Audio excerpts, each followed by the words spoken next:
Hi, and welcome to my latest video on American history. Today we're going to look at the Lincoln-Douglas debates of 1858. Within these debates we see the House divided speech by Lincoln, we see a state divided, we see a party divided, we see a nation divided in all of this. So a really important staging post on the route towards the American Civil War. Two of the most important political figures of this era in American politics. So let's have a look at it, let's see what happened, and let's look at its impact. Now, the basics then, the what, where, why, and who. So this is an election for a position in the Senate for Illinois, which is a Midwest free state. The person who holds that seat at this stage is Stephen Douglas. He's looking to get elected for his third term. And he's going to be challenged by Lincoln. So who are these two guys? Well, we've seen quite a lot of stuff about Douglas already, looking at some of the earlier videos. You might remember him from the 1850 Compromise, where he broke the omnibus bill that Clay had proposed down into individual bits and got it through. He's famous or infamous, depending on how you look at it, for the Kansas-Nebraska Act and the idea of popular sovereignty. And we've seen a lot of Douglas. He's a renowned figure in American politics at this time. One of the leading Democrats, particularly the leading Northern Democrat. His eyes are on a bigger prize than the Senate. He's hoping to become president, and we'll see that he does run in 1860, having been frustrated and not given the nomination in 1856. So the little giant Douglas is a kind of small but very big presence. Physically small, he's only 5'4", but he's a really big player on the stage. He's involved in a lot of infighting in the Democrat Party at this point. President Buchanan has backed the Lecompton Constitution in Kansas, the idea of spreading slavery to Kansas. Douglas has spoken out very avidly against this, which has kind of made him the leader of the Northern Democrats, but a lot of the Democrats in the South see him as a traitor to the party.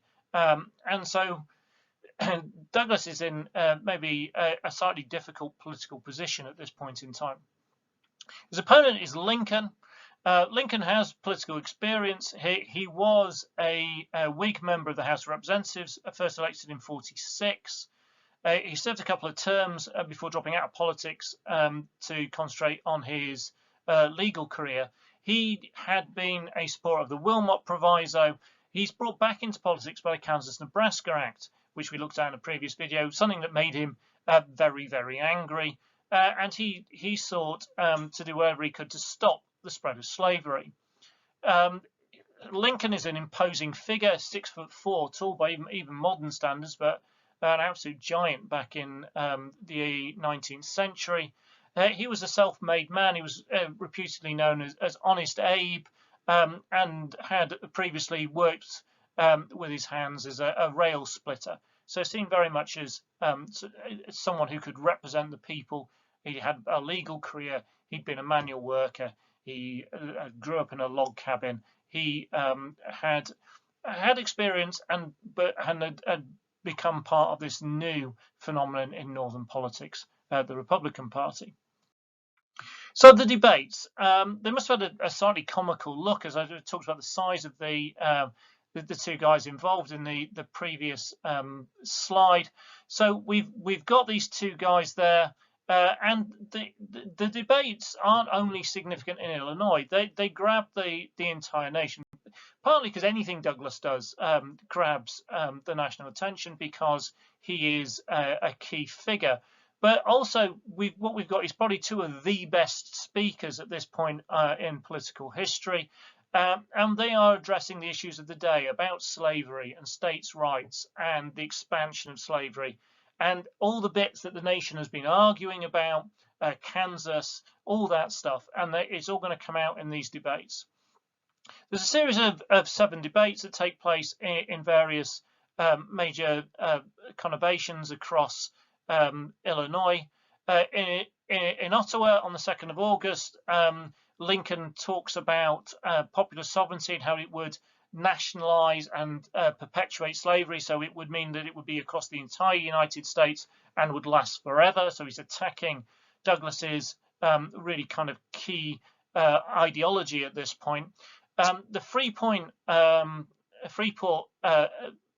debate of August 27th is really important, because at Freeport, Douglas comes up with the Freeport Doctrine, where he sets out the kind of conundrum in between standing in between a Supreme Court judgment and popular sovereignty, and what he would do about that. And we'll have a little bit more look at that in a few minutes. Jonesboro, we see Lincoln talk about the crisis caused by slavery would only end if slavery itself becomes extinct. They then go on to Charleston. Then it goes on to Galesburg. At Galesburg, Douglas really attacks Lincoln. It's quite personal at this point. Lincoln has made much of this the idea from the Declaration of Independence and all men being equal.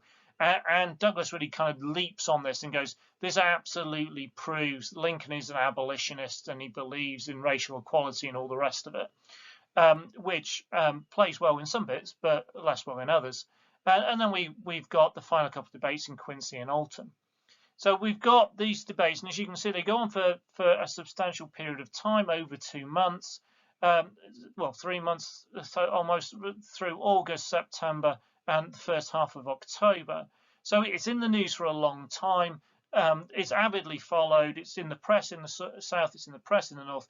And obviously, depending on where you're reading about it, will depend on which bits they take out of the speeches and what they emphasize. Now, the key arguments put forward by Douglas, I always mentioned some of this already, but I'll go into it in a bit more detail.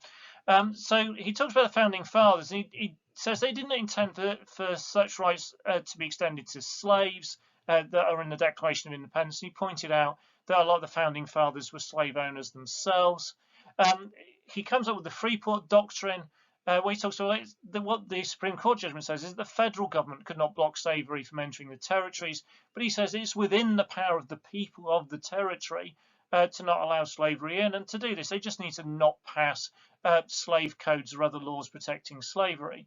So he's very much kind of the power is with the people, it's not with the federal government. So yes, the federal government can't say you will or will not have slavery, but the people in the territory could decide, and that is a lot more popular in the North than it is in the South. The South, they really see this as Douglas turning against what they should be doing. Now, the Constitution leaves it open for states to decide on most things for themselves, according to Douglas, and he really keeps pushing his idea of popular sovereignty, and that really what is the will of the people should reflect their position on slavery in their particular state. He didn't actually believe that any of the new states would actually decide to be slave states. They'd all decide to be free states, and therefore he didn't see any probability that slavery would extend, but he'd just leave it to the possibility that it could. Doesn't think it will, but it has the option. And he says that if a state decides not to have slavery, then the Supreme Court couldn't force them to do so.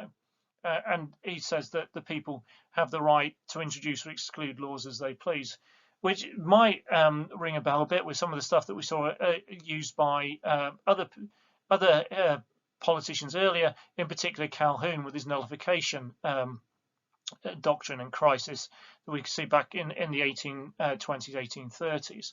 So that's Douglas. Now on the other side we've got Lincoln, famous speech he'd made saying a house divided against itself cannot stand, and he's saying ultimately that America is going to have to choose. It can't go on being half slave, half free. What is going to have to go one way or the other. So he talks about the extension of the Declaration of Independence towards the slaves. He talks about the ideas of life, liberty, and the pursuit of happiness, and says, look, this is the intention for all people in America. And he talks about actually the threat of slavery not coming from the South where it exists and it's ingrained. He says the risk to the North comes from Douglas and this idea of popular sovereignty. And he says slavery is morally wrong and only federal government can stop it. So this idea of popular sovereignty is just going to see the crisis continue, just as it has in Kansas, which led to violence and separate governments and all kinds of mayhem going on there. So he says that what Douglas is actually doing is conspiring to extend slavery into the free state, something that Douglas would deny. Lincoln does go on record and say he wouldn't interfere with slavery in the states that already exist. He does think ultimately it will die out, but he said, I'm not going to go and force the issue in slave states that have always been slave states. He does see slavery as a moral issue. But when it comes to this idea of morality and the arguments of Lincoln at this point, it's important to remember he's not a complete egalitarian at this point. He isn't arguing for full social political equality. And we've got a little quote from here on the bottom of this this part of the video. I'm not nor ever been in favour of making votes, and so he's saying he's not going to give votes to the former slaves. He's not going to let them hold office, and he's not going to allow them to intermarry. So that's a quote from Lincoln. Obviously, the language, but we have to be very careful with the language there, is reflective of that particular period of time in the 1850s. So Lincoln is not absolutely an abolitionist. He's not a complete egalitarian, but he is saying slavery is a moral wrong, and he's saying those basic rights put in the Declaration of Independence are for all people in America, and therefore should be extended to those who are currently held in slavery. Right. So the election itself, it's done using indirect voting. So the actual popular vote goes to Lincoln, 125,000 votes to 121,000. But that's not how the ultimate decision is made in the election. What people do is they vote for members of the state legislature, the House and the Senate of Illinois, and then that legislature chooses the senator for the state, a bit like the Electoral College for the whole of the United States chooses a president. And you can, in the same way, have a president lose the popular vote but win the Electoral College, and we saw that with Trump in 2016. So what we get here is in the House is split 40 Democrats, 35 Republicans. The Senate is split 14 Democrats, 11 Republicans, and therefore Douglas wins on this Electoral College in Illinois with 54 votes against Lincoln's. So Lincoln has only got 46. Douglas has got 54. Therefore, Douglas carries the day. Some of the further detail on this is quite interesting. If you look at the maps on the slide above me, you can see the blue bit is Lincoln, the pink bit is Douglas, and essentially Lincoln wins the north of the state and Douglas wins the south of it. I mean, there's a few little exceptions around there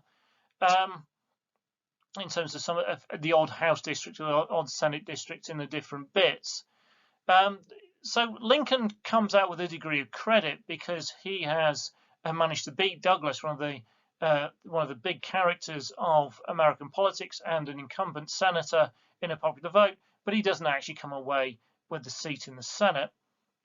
The divide in Illinois, looking at this electoral map, is really quite significant because it almost is a reflection of what we'll see 2 years later in 1860. When the North vote Republican and the South vote Democrat. And the difference there is weight of population, because when we come to the 1860 election, there's so many more people in the North that manages to carry the day for the Republicans. But in this case, we see a kind of a foreshadowing of this divide.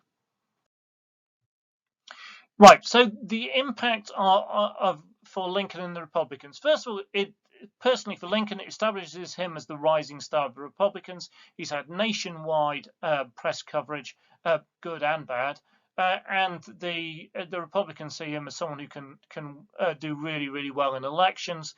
It's established him as kind of central in the party. He's not on the kind of the extreme abolitionist end, and therefore, for more moderate voters, some of the people in the background in the Republican Party are going, well, this guy is someone who could appeal across the board in the North.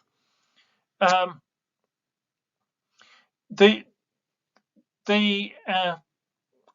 Republicans can see that across the North, they could challenge any Democrat. So if they can get this close to beating Douglas, then they can beat anybody. So we see this as a really big issue. And they know that if they can win the whole of the North, they look at the mass of the Electoral College, they could win the presidency. Lincoln is established as a hate figure in the South. His House divided speech is kind of looked at endlessly, and a lot of the other stuff he says during the Lincoln-Douglas debates. And he is presented in the South as being an abolitionist. Now, we see when we look at his arguments, he doesn't actually present an abolitionist viewpoint. But what the South do is they report Douglas's representation of Lincoln. And Douglas tried to make Lincoln look like an abolitionist. The Southern press make Lincoln look like an abolitionist, which is one of the reasons why the South reacts so strongly in 1860 when Lincoln is elected. The impact on Douglas and the Democrats then. Douglas keeps his seat, but he doesn't strengthen his position. The 3-point doctrine causes great anger in the South, and the southern part of the party turns very strongly against him. And we'll see this in the 1860 convention when they walk out. The Democrat Party is splitting on sectional grounds, just like the Whigs had done before. So the possibility of maintaining a national party in these circumstances is really starting to see the strain. And Douglas's own ambition is to be president, and the fact he failed to walk that tightrope between North and South during these debates really will blunt any chance he has of that, and we'll see that when we look at the 1860 election in a few videos' time. Right, so the impact on sectional tension is fairly great. So we see many in the South seeing the House divided speech as absolute proof that what they need is secession, that the North will never tolerate South forever, that if they are going to maintain slavery, they have to be a separate state. The Freeport Doctrine is really important in terms of the way that it's seen. So something which is aimed to be neutral is taken in very, very different ways in the North and the South. And that perception of the way that both Lincoln and Douglas are seen in the North and South is probably actually more significant than what they actually say during the debates. Because you're left with this kind of idea of heroes and villains in the eyes of the press and a lot of the people in the North and a lot of the people in the South, and that will then really come back and have a huge impact when we get on to 1860. So thank you for watching. Please remember to like, share and subscribe, and just to emphasize again, this is part of a series of videos on American history going all the way through the causes of the Civil War, into the Civil War itself eventually, and then through into Reconstruction. So keep an eye out on this channel for more and more videos like this one. Thank you for watching.